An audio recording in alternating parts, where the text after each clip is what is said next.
Hello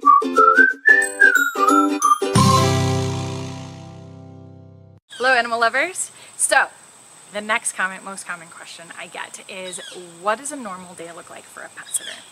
And the truth is that there are not a lot of normal days for a pet sitter. Part of the advantage of this job is that you get to have a different day every day. Something new happens, you have a different schedule, you're seeing different animals every single day. I love this. This is why I got into pet sitting. This is why I've stuck with it for the years. And it's not the schedule for everyone, so we always remind people that working for a pet sitting company is a lifestyle. It's not just a normal routine. It's not a 9 to 5. So, given all of that, the major factor that happens with pet sitting to determine what your schedule looks like is wondering how many visits that you normally do. We do have sitters that are full-time and we have sitters that are part-time. We also have sitters that are more dog walk sitters than our pet sitting sitters, so that changes the schedule quite a bit. To give you an idea, our sitters that are full-time will do somewhere between 6 to 13 visits a day on an average day. This also varies quite a bit depending upon the time of year. So for sitters that are full-time sitters during our busy times of year, so our busy times of year are going to be Christmas, Thanksgiving, summer, 4th of July, those times. The sitters can do anywhere between 8 and 13 visits a day. It also depends upon how long the visits are. So if you have hour-long visits, you can't fit as many into the day as you can 15-minute visits. That's just what it is. You also can never do more than one overnight because there isn't more than one of you, so you can only ever do one of those. For our sitters that are part-time, they'll have a much lighter schedule. So during the slow times, they might have 2 to 4 visits a day, and during busy times, they might have 4 to 6 or 8 visits a day. So we really sit down and we work out with you your schedule and how many visits that you're looking to do in a given day, and we really try to match that.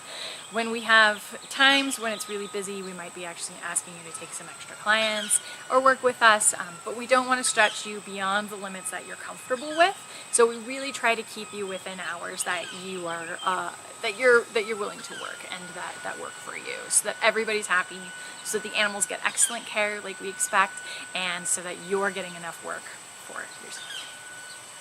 So for a full-time sitter, what a day can actually look like. Our average sitter who has full availability might end up having a couple breakfast visits, a couple lunch visits, a couple dinner visits, and then maybe an overnight stay. And our overnight stays either start at 9 p.m. or 7 p.m. depending upon which overnight it is. So that's kind of an average schedule, and that works out to 6 to 8 visits plus the overnight. We don't always have overnights, so if you're not doing an overnight, you might have 6 or 8 visits during the day. They are spread out, so a lot of times we schedule our cat visits and stuff in the morning or in the midday if people just have a once-a-day cat visit. This is depending upon their request, of course. A lot of our dogs will end up with 3 visits a day, or maybe 3 visits or 2 visits in an overnight. And then some of our cats and stuff will also have just 2 visits a day. So it's definitely flexible, but our most common time periods are our breakfast and dinner time periods for pet sitting visits, and then the lunch hour, which is around 11 to 2 for our dog walk clients. So usually our sitters end up with some time blocks free about mid-morning and mid-afternoon, and then in the evening is pretty common. It definitely depends upon the client and upon what they've scheduled, but that's kind of what we see the most frequently from day to day.